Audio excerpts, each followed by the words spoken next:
हरिपर्वत स्थित श्री शांतिनाथ दिगंबर जैन मंदिर प्रांगण में इन दिनों भगवान श्री पार्श्वनाथ के चरित्र पर आधारित श्री पार्श्व कथा चल रही है, जिसका सुंदर वर्णन मुनि श्री 108 प्रणम्य सागर जी महाराज के श्रीमुख से किया जा रहा है। शुक्रवार को भी मुनिश्री ने सम्राट आनंद से मुनिराज आनंद बने मुनिश्री की कथा को आगे बढ़ाते हुए उनके द्वारा की गई तप साधना व्रत और नियम के बारे में विस्तार से बताया। ताजनगरी की धरा पर इन दिनों हरिपर्वत स्थित श्री शांतिनाथ दिगंबर जैन मंदिर में मुनि श्री 108 प्रणम्य सागर जी महाराज के मुखारविंद से निरंतर ज्ञान की अमृत वर्षा हो रही है। हजारों की संख्या में भक्त मुनि श्री के श्रीमुख से प्रवचनों को सुनने के लिए एमडी जैन इंटर कॉलेज में बनाए गए भव्य कथा स्थल पर पहुंच रहे हैं। हुई गलतियों पर अपने भीतर से एक ऐसा दुख अपने अंतरात्मा में अभिव्यक्त करना सीखो कि ये जो मुझसे पाप हो रहा है, ये पाप हुआ है, इस पाप को हे भगवान मैं अब छोड़ना चाहता हूँ। मुझसे जो पाप हुआ है, यह पाप का मैं प्रायश्चित लेना चाहता हूँ। मैं ऐसा पाप अब नहीं करूंगा। इस पाप के भार से मेरी आत्मा नरक और त्रियंश गति में न चली जाए, इसलिए मैं इस पाप का प्रायश्चित आज ही करके मैं अपने आप को शुद्ध करना चाहता हूँ। प्रातःकाल की बेला में मुनि श्री 108 प्रणम्य सागर जी महाराज के मुखारविंद से भगवान श्री पार्श्वनाथ के चरित्र पर आधारित श्री पार्श्व कथा का सुंदर वर्णन मुनिश्री के श्रीमुख से किया जा रहा है। साथ ही कथा के दौरान मुनिश्री अपने प्रवचनों के माध्यम से भक्तों को जन्म और मृत्यु के साथ साथ पुनर्जन्मों के कारण और मनुष्यों को होने वाले दुखों और सुखों के बारे में विस्तार में बता रहे हैं। साथ ही वास्तविक सुख और क्षणिक सुख के अंतर को भी समझा रहे हैं। जय जय गणनायक महातपस्वी आभा मंडल हर पल में ज्योति चरण गति माने रे हो गुरुवर तेरे में लगता मेरा ध्यान रे हो गुरुवर तेरे में लगता मेरा ध्यान रे।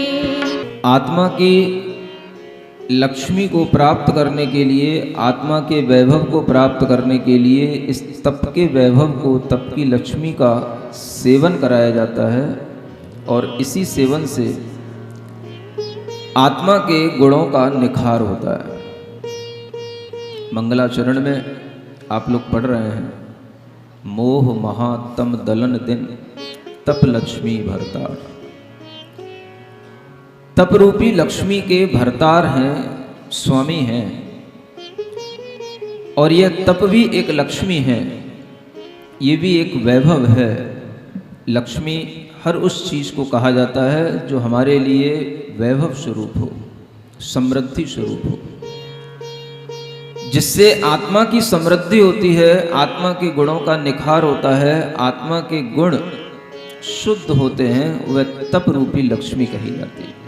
शुक्रवार को श्री पार्श्व कथा की शुरुआत अनिल जैन परिवार के द्वारा मुनिश्री के पाद प्रक्षालन और पूज्य संत शिरोमणि आचार्य श्री विद्यासागर जी महाराज के चित्र अनावरण के साथ हुई। इस दौरान पुण्य अर्जन शैली का धर्म छिपिटोला, नॉर्थ ईदगाह, मधुनगर और सदर के लोगों को मिला। इस दौरान पुण्य अर्जन शैली के सदस्यों ने मुनिश्री के समक्ष सुंदर भजन प्रस्तुत किए, तो वहीं बालिकाओं ने संगीतमय भक्तिमय वातावरण में मंगलाचरण के माध्यम से मुख्य मंच से सुंदर भजन पर शानदार प्रस्तुतियाँ पेश की।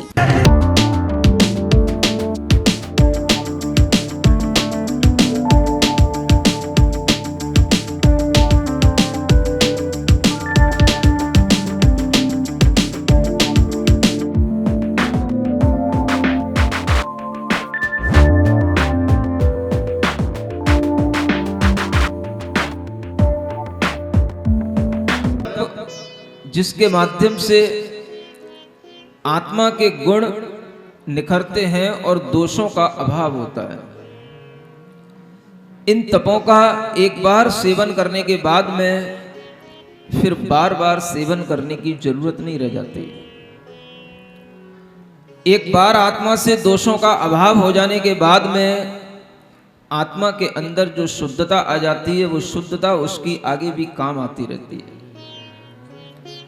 और इस तरह के तप, जो वो तप वास्तव में जब पार्श्वनाथ तीर्थंकर के रूप में होंगे, उस पर्याय में होंगे, वो तप तब नहीं कर पाएंगे वो तप जो अब कर रहे हैं, अभी कर रहे हैं। हम पूज्य मुनिश्री प्रणम्य सागर महाराज के प्रवचन से पार्श्व कथा के अंतर्गत मोक्ष मार्ग प्रशस्त हो रहा है। महाराज श्री ने कल बहिरंग तप के बारे में बताया था, आज अंतरंग तप के बारे में बताया। बहिरंग तप से हम शरीर को सहनन को बढ़ा सकते हैं, शरीर को शुद्ध कर सकते हैं, और अंतरंग जो तप है उनके माध्यम से हम आत्मा की शुद्धि को प्राप्त करते हैं, और आत्मा की शुद्धि से आगे चल के क्षयिक दृष्टि बन के मोक्ष मार्ग हमारा प्रशस्त होता है। श्री पार्श्व कथा के 10वें दिन मुनिश्री ने कथा को आगे बढ़ाते हुए बताया कि किस प्रकार आनंद सम्राट ने मुनिराज अन्नद बनने की कथा सुनाते हुए उनके द्वारा किए जाने वाले तप और व्रतों के पालन के विषय में विस्तार में बताते हैं। इस दौरान मुनिश्री ने भक्तों में व्रत, तप और नियमों से होने वाले धर्म लाभ के बारे में भी बताया। बाहरी तपों में आपने जितने भी तप सुने थे, देखे थे, उन सब में हमारा शरीर तपता है, शरीर में सहनशीलता आती है। और कल आपसे कहा भी था कि अपनी फिजिकल बॉडी को अगर आप सहनशील बनाना चाहते हैं तो आप तप करना शुरू करें, तपना शुरू करें। तप के बिना इस शरीर रूपी माटी की कोई भी उपयोगिता नहीं है, और तप के माध्यम से ही यह शरीर जब तपता है तो बड़े बड़े जो इस शरीर के अंदर रोग होते हैं, अशुद्धियां होती हैं, उनका भी निष्कासन होता है। ये आगरा का परम सौभाग्य है कि महान मुनिराज आचार्य श्री विद्यासागर जी महाराज के परम शिष्य, उनका चातुर्मास आगरा की इस पावन धरा पे हो रहा है, और आरंभ ध्यान योग के माध्यम से ये अहम से आरंभ की ओर जाने की एक यात्रा प्रारंभ यहाँ पर की गई है। और मुनि श्री के सानिध्य में प्रतिदिन सुबह 8:30 बजे से 10 बजे तक प्रवचन हो रहे हैं, और बहुत अच्छा यहाँ पर कार्यक्रम चल रहा है। व्रतों के बारे में, व्रत और तपों के बारे में आज मुनिश्री ने यहाँ पर प्रवचन में बताया कि किस तरीके से हमें व्रतों को धारण करना चाहिए। बता दें कि श्री पार्श्व कथा का समापन 19 अगस्त को किया जाएगा। उससे पहले 15 अगस्त को उपसर्ग विजेता तीर्थंकर भगवान श्री पार्श्वनाथ निर्वाण महोत्सव की तैयारियां की जा रही हैं, जिसको लेकर कथा स्थल पर विशाल सम्मेद शिखर की रचना की जा रही है, जिसको बनाने में कोलकाता के कारीगर दिन रात जुटे हुए हैं। जिनवाणी चैनल के लिए MD जैन, आगरा, उत्तर प्रदेश से ब्यूरो रिपोर्ट।